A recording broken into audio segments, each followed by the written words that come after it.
Hola, ¿qué tal? Buenas tardes. Bienvenidos a este nuevo capítulo del ciclo de TV de Conclusión. Estamos siguiendo una línea, si se quiere, usted lo sabe. Venimos dentro de lo que es el análisis de algunas cuestiones urgentes vinculadas con lo que es el alimento para la población, los temas que son los temas nacionales que se deben discutir para empezar a encontrar algunas soluciones, lógicamente dentro del contexto de lo que es la pospandemia o pandemia que aún continúa, si se quiere, un poco más atenuada. Teníamos y tendríamos que abrevar en fuentes desde la política, desde lo que ha sido la pandemia, desde lo que significa el concepto de soberanía hoy, cuando se está discutiendo tanto el tema de la hidrovía, cuando hay movimientos que reivindican sus derechos, minorías que de alguna manera van avanzando de a poco en un contexto institucional un tanto imbrincado, porque hay situaciones que hacen pensar de que todo no es como antes. Pero también queda el tema de la economía. Nosotros queríamos charlar con Jorge Rachidi, quien es prolífico en presentaciones y en hacer escritos, donde vuelca sus pensamientos y opiniones, y donde prácticamente todas las semanas tenemos una actualización en cantidad de 2 o 3. De allí que consideramos conveniente charlar con él como para que, bueno, contextualicemos dónde él cree que estamos parados respecto de todo esto y cuáles son los peligros que está visorando de aquí al futuro, visto una andanada de ataques que se han instrumentado por allí desde el lado de la oposición, entiéndase esto también por el lado de la justicia. ¿Cómo le va, Jorge? ¿Cómo está usted? ¿Qué tal? ¿Cómo están ustedes? Bueno, gracias por invitarme desde la provincia de Santa Fe. Muchísimas gracias. Uh-huh. Y la verdad que la reflexión es una reflexión un tanto larga porque, digamos, los ejes de la política han cambiado en el 2020 a partir de la erupción de la molécula. A nivel internacional han cambiado Uh-huh. y es necesario siempre hacer un análisis internacional preciso antes de incorporar el análisis al terreno nacional, porque si no, siempre entramos en la discusión por aquello que quieren entrar en la discusión por el ojo de la cerradura, porque Claro. manejan la totalidad del conocimiento, entonces de alguna manera quieren hacernos nosotros ir por caminos estrechos de una agenda colonial. Claro. Dicho esto, digo que la pandemia, como crisis sanitaria, puso en evidencia la crisis civilizatoria que el mundo ya estaba viviendo desde hace 25, 30 años con el calentamiento global. La misma molécula es producto del abandono de un huésped que estaba en condiciones de desaparecer a un huésped como nosotros, los seres humanos, Claro. que le ofrece un menú de 8.000 millones de personas. Así que imagínese la molécula actuando instintivamente, porque no es inteligente, no es un ser vivo por sí, Uh-huh. aunque se reproduce parasitariamente.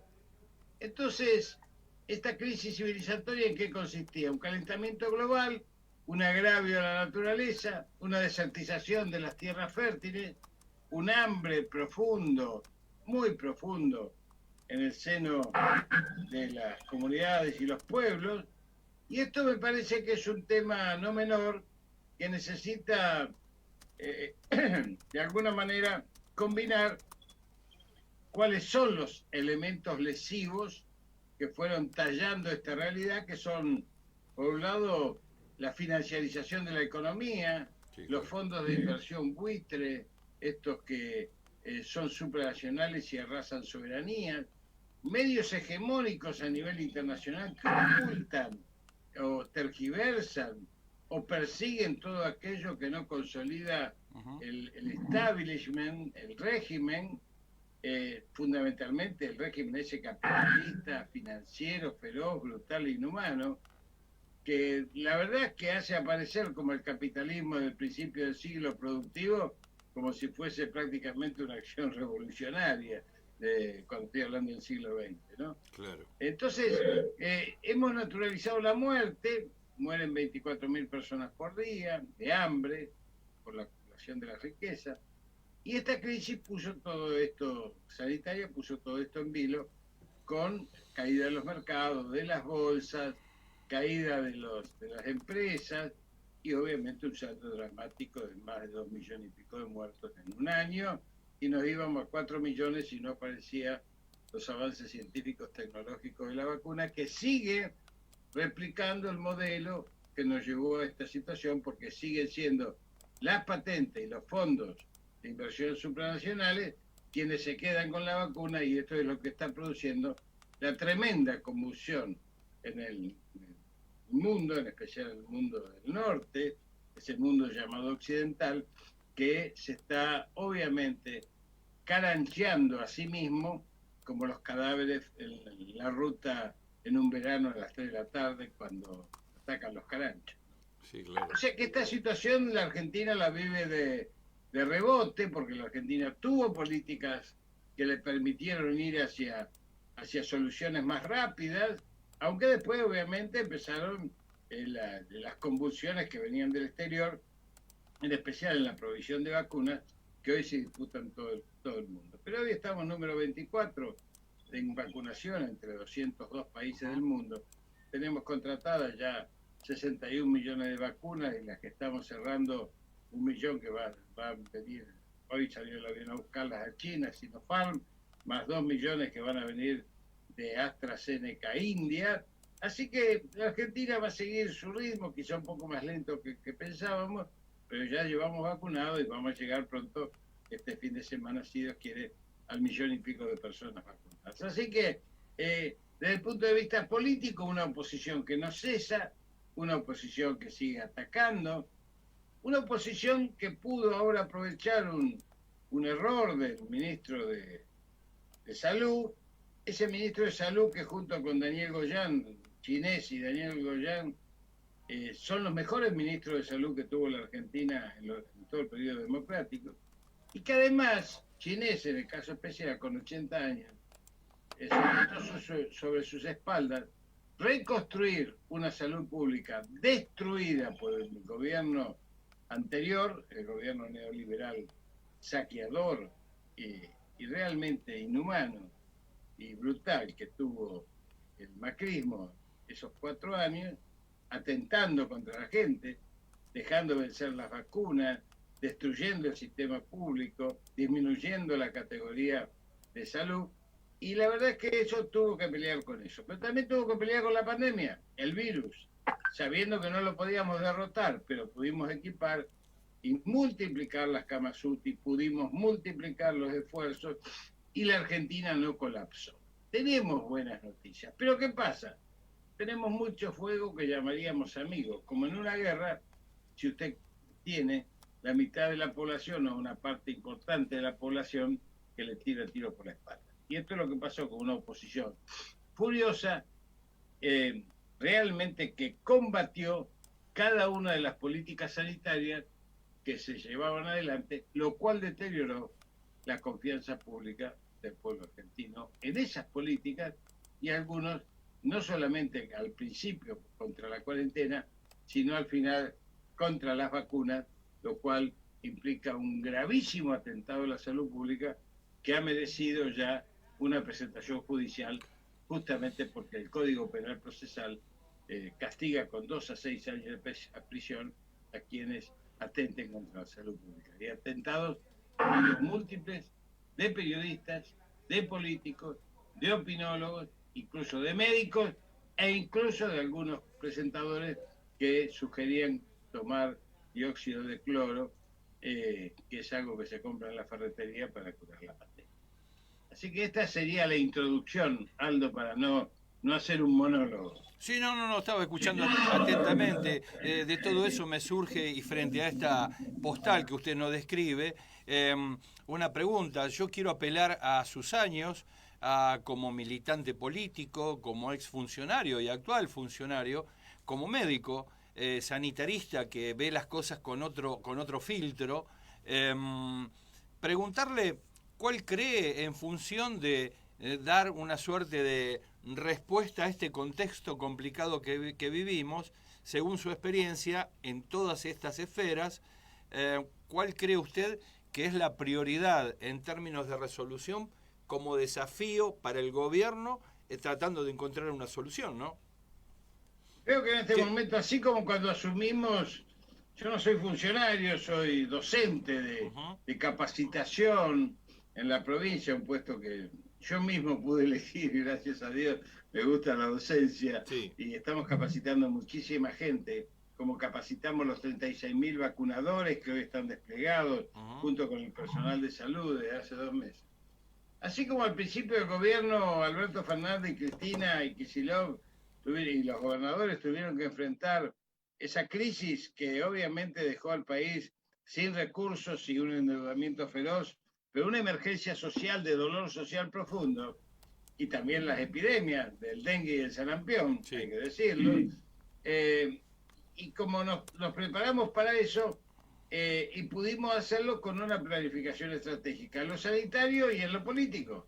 Porque en lo sanitario se planteó morigerar el impacto y aplanar la curva. Esto significa, sabemos que no podemos vencer al virus, no tenemos ninguna medicación para hacerlo, esto se hace solamente por aislamiento o por distanciamiento y con cuidados, pero nosotros no podemos tener medicaciones para derrotar al virus, porque el virus es parásito intracelular, no es como las bacterias que uno elige el antibiótico y la mata. La molécula no existe fuera de la parasitación, o sea que se introducen en la célula del propio organismo, y para desalojarla tiene que actuar el propio organismo con su mecanismo de defensa. Claro. De ahí la vacuna. Ahora, esto se eligió justamente para evitar el colapso y se logró. Pero también el gobierno desplegó los instrumentos económicos necesarios para apuntalar el ASPO y la DISPO después, que eran los bolsones de comida, 12 millones de bolsones de comida, los 9 millones y medio de IFE, es decir, el ingreso familiar de emergencia, que nos permitió descubrir mucha gente que no estaba empadronada en ningún lado, casi 3 millones de personas, el ATP para que no haya despidos, es decir, los créditos a tasa cero y los créditos para las pymes al 17%, o 19%, no me acuerdo bien, pero todo esto para tratar de contener. Bueno, y no hubo saqueos. Bien, o sea que 2 objetivos se cumplieron, obviamente con mucho drama, mucho dolor. Seguro. Respirando con una pajita bajo el agua, por ser claro y preciso. ¿Qué esperamos ahora? Bueno, esperamos que se dejen de embromar quienes atacan las vacunas, que se dejen de embromar con atentar contra el plan vacunatorio, que se dejen de embromar con hacer política con las vacunas como en Cava, que le han dado la vacunación a los sectores privados. La salud pública no admite que la epidemiología vacunatoria, que es la principal herramienta de la lucha contra el virus, es decir, una guerra que estamos desarrollando contra el virus, quede en manos de sectores que no podemos controlar, o sectores privados que nos pueden vender, digamos, cualquier situación que no es deseable. Esto sucede en Cava, donde se entregaron vacunas a determinadas prepagas, sí, que solamente vacunan por a sus afiliados. Los pobres tienen que ir a hacer cola con paraguas, porque está lloviendo, sí, o hace frío, de 80 años, y vemos esta situación. Entonces nosotros, ¿dónde asentamos las 2 posibilidades? Primero, se pudo resolver el tema de la deuda privada, está por resolverse el tema de la deuda con el Fondo Monetario Internacional. Desde el punto de vista económico, se viene una puja por los precios y la distribución de la riqueza, por eso este Consejo Económico Social tiene que funcionar, y va a funcionar si el plan de vacunación funciona eficientemente, como esperamos que sea, y como evidentemente hemos hecho todos los esfuerzos para que así sea. Claro. ¿La vacunación puede ser un poco más lenta o un poco más rápida? Sí, pero nosotros queremos que los 11 millones de argentinos del sector del grupo de riesgo, entre los trabajadores, los maestros, los mayores de 70, mayores de 60, las comorbilidades y la fuerza de seguridad y los trabajadores esenciales, estén vacunados para por lo menos fines de abril, principios de mayo. Esto tuvimos que extender, pensábamos hacerlo hasta marzo, pero no pudo ser. Bueno, esta es la política, esta es el realismo también, que tiene un mundo que se desespera por las vacunas y que nos da la única ventaja que tenemos por sobre otros países, que hoy ocupamos el lugar 24 de vacunación sobre 202 países del mundo, y esto no es un dato menor, es un dato que nos ubica en un lugar privilegiado en el mundo porque pudimos anticipar la jugada desde el mes de agosto. Sí, y ya la última y lo libero, Jorge, porque sabemos el tema de su tiempo. Usted últimamente habló sobre aquellas pequeñas revoluciones o revoluciones importantes en el orden social que son reivindicativas de derechos que tienen a las minorías como protagonistas. Cuando se piensa en la gran revolución, por ejemplo, ¿cuáles son esas herramientas que usted ve en lo inmediato se podrían llegar a instrumentar como para poder darle sentido, mejorar o profundizar esto que se viene demandando, no solo en orden a estas personas que lógicamente tienen sus derechos y habrá que respetarlos? Lo que le quiero preguntar es cómo se perfecciona en lo macro estas cosas que se van conquistando muy de a poco en este contexto que usted describe. Bien, es muy buena la pregunta, porque cuando el Movimiento Nacional y Popular, Claro. el peronismo, el Movimiento Nacional y Popular, los aliados, en este caso el Frente de Todos, gana el gobierno por la decisión del pueblo argentino, lo que hacen es entregarle a usted, Aldo, las llaves de Balcarce 50. Uh-huh. Pero el poder queda en otro lado. ¿Qué quiero decir con esto? Es lo mismo que usted venga y me alquile la casa a mí. Sí. Y yo le digo, mire, yo se la alquilo. Eso sí, la luz, el gas y el agua se lo manejo yo. También le manejo aquello que tiene que ver con la heladera y le manejo también los horarios y no me puede tocar nada y se tiene que acostar a tal hora y levantar a tal hora. Esto pasa con los factores de poder. Cuando entregan el gobierno democráticamente, se quedan con todas las herramientas económicas, culturales, judiciales, políticas y de medios hegemónicos de comunicación que dicen el poder soy yo. Es lo que está haciendo hoy Clarín, por ejemplo, que no se aviene a cumplir disposiciones nacionales. ¿Por qué? Porque el poder soy yo. Se lo han dicho 1000 veces, como quiso decirle Pfizer al ministro Ginés, quizás sea una de las causas ocultas del desplazamiento de Ginés, porque la política no siempre es visible a los ojos. Así que tenemos que saber de que los caminos de la revolución tienen que ver con terminar con un Estado nacional al servicio del coloniaje, donde los intereses foráneos o los intereses concentrados son más importantes que los intereses del pueblo, y donde cada vez que uno quiere mover algo es una pelea. Esto se construye, ¿cómo? Y se construye en el tiempo. Se construye con esa militancia, pero se construye con ejes estratégicos muy fuertes que determinen un nuevo perfil de patria y de pueblo. Desde la defensa de la ecología hasta privilegiar a los seres humanos como eje de la construcción de los modelos sociales solidarios. Y esto se hace, por ejemplo, caminando la militancia hacia, no para exigirla ahora, porque sería una estupidez, pero sí para construirla en el seno de la comunidad, la nueva constitución, ir discutiendo la nacionalización de todos los servicios públicos, porque si son servicios públicos son derechos humanos. Si son derechos humanos, tienen que tener amparo constitucional. Claro. No pueden estar a la mano del lucro. Por otro lado, tenemos que rediscutir una ley de entidades financieras que viene de la época de la dictadura. Sí. Tenemos que discutir una ley de higiene y seguridad que viene de la época de la dictadura. Tenemos que terminar con la privatización de los puertos y las vías navegables, porque esta es la llave de la Argentina, y como es la llave de la Argentina, apuntalar, como hemos venido apuntando este año, gracias a Dios, a la ciencia y la tecnología, porque el siglo XXI es el siglo del conocimiento. Y empezar otra vez a reforestar, prohibir los agrotóxicos, discutir la posesión de la tierra. Hay tierras fiscales, bueno, pero también hay tierra que no es fiscal. Usted no puede ir a Estados Unidos y comprar 5.000 hectáreas por más que tenga todo el dinero del mundo. Entonces todo esto hay que rediscutirlo. ¿Y quiere que le diga una cosa, Aldo? A ver. Cada vez que uno quiere discutir algo en la Argentina, le dicen que es antidemocrático. Claro. Y yo digo, si no se puede discutir, es antidemocrático. Claro, claro. Bueno, yo, Jorge, desde ya le quiero dar muchas las gracias por su tiempo, porque sabemos que tenía una agenda bastante comprometida. Dejarle mi saludo, nos quedamos con estas palabras, reflexionaremos un minuto y le mando un fuerte abrazo. Vamos a estar en contacto nuevamente. Cuando usted guste, Aldo, para mí es un gusto estar con ustedes y la provincia de Santa Fe. Muchísimas Perfecto. gracias. Muchas gracias, doctor.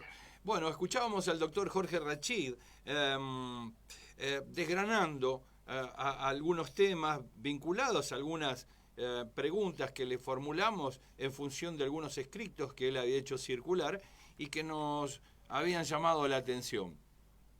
Me quedo con todo, digamos, pero este tema de que vuelve a resurgir por lo menos un lenguaje en el cual nos permite acercarnos a la realidad y en ese acercarnos a la realidad hacer un diagnóstico que tiene a un cuerpo enfermo de una Argentina saqueada y que por lo tanto hay que comenzar a asistirla para que no se muera. Para que no se muera no puede seguir el coloniaje. Y esto lo venimos viendo con todos aquellos que estamos hablando y nos vamos dando cuenta de que poco a poco empiezan a proliferar o empiezan a emerger lecturas distintas de la que teníamos tiempo atrás. No porque uno no lo sospechara o no lo supiera, sino que formalizada esta realidad en boca de algunos, esto empieza a tener entidad. Y esta entidad tiene con que no podemos seguir siendo dependientes. Y cuando Rachid dice que no se es democrático cuando uno no puede disponer de sus propias cosas, o no son democráticos aquellos que nos constriñen a no poder manejar nuestras propias cosas, es una verdad contundente.